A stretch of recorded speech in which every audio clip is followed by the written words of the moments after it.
You know, the golf swing, it's really just a second of what feels like controlled chaos.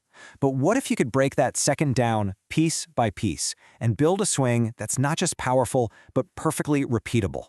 Well, that's exactly what we're going to do today. What if I told you that blueprint already exists? It's the exact same framework that pros and their coaches use to diagnose and perfect every single movement. We're talking about a genuine, step-by-step guide from the moment you stand over the ball to that iconic, balanced finish. And this is it. It's called the P1 to P9 model, and it is the absolute gold standard for swing analysis. Think of these 9 positions as checkpoints that turn a wild, inconsistent swing into a precise, powerful sequence. Honestly, understanding these is the key to unlocking real consistency in your game. So, let's start at the very beginning. This first phase, P1 to P4, is all about building your foundation and loading up the engine. It's kind of like building a launch pad and filling a rocket with fuel. If you get this part right, you are primed for a seriously powerful launch. It all kicks off at P1, the address. Now, this isn't just about standing over the ball. It's about creating a stable, athletic base. Your shoulders, your hips, your feet, they should feel like they're on a set of train tracks running parallel to your target line. This is the non-negotiable foundation. If you get this wrong, the rest of your swing is just going to be one big compensation. And that's really the big takeaway here. Tension is the absolute enemy of a fluid swing. A solid but relaxed setup it's crucial. Because every ounce of power you're going to generate later on, it all starts from the stability you create right here, before the club even moves an inch. Okay, now we're moving. At P2, the club comes back parallel to the ground. This is the official start of the backswing. Your weight starts shifting to your back foot, and your upper body begins to rotate against your lower body. This separation is what creates the X factor, that torque that's really the secret sauce of your power. As we move into P3, we are actively storing power. The big idea here is that your upper body keeps coiling against a nice, stable lower body. I want you to imagine you're winding a spring tighter and tighter and tighter. That tension you're building, that is pure, raw potential energy. And that brings us to the peak, P4, the top of the backswing. You're at the summit. Your chest is fully rotated, your weight is loaded onto that trail foot, and that spring we talked about is coiled to its absolute maximum.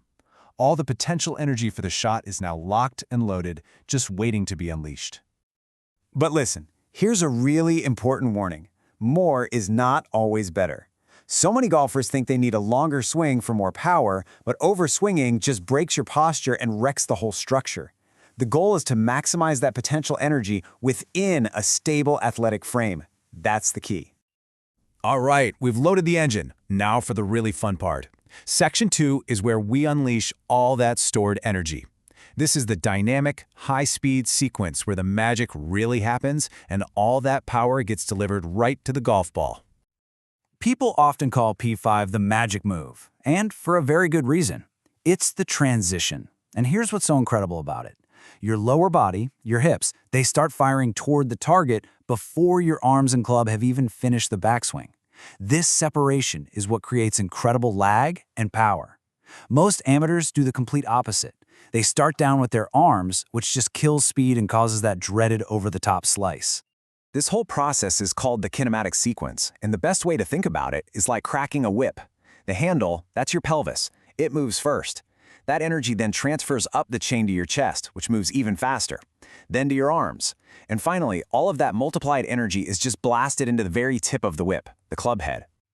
And look, this isn't just some abstract idea. It's pure physics. Just check out these numbers. The pelvis peaks at around 480 degrees per second. The chest speeds up to 730, but by the time that wave of energy hits the club, it's moving at a staggering 2,280 degrees per second.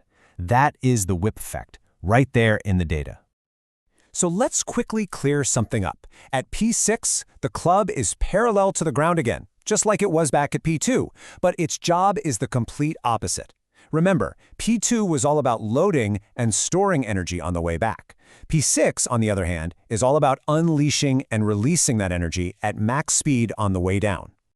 And all of this culminates right here at P7, impact. This is the moment of truth. Your weight has now slammed onto your lead foot. Your hips are open to the target, and your hands are ahead of the ball, creating that pro-level shaft lean. Every single thing we've talked about comes together in this one split second to decide the fate of your shot. But hey, don't make the common mistake of thinking the swing is over at impact. It's not.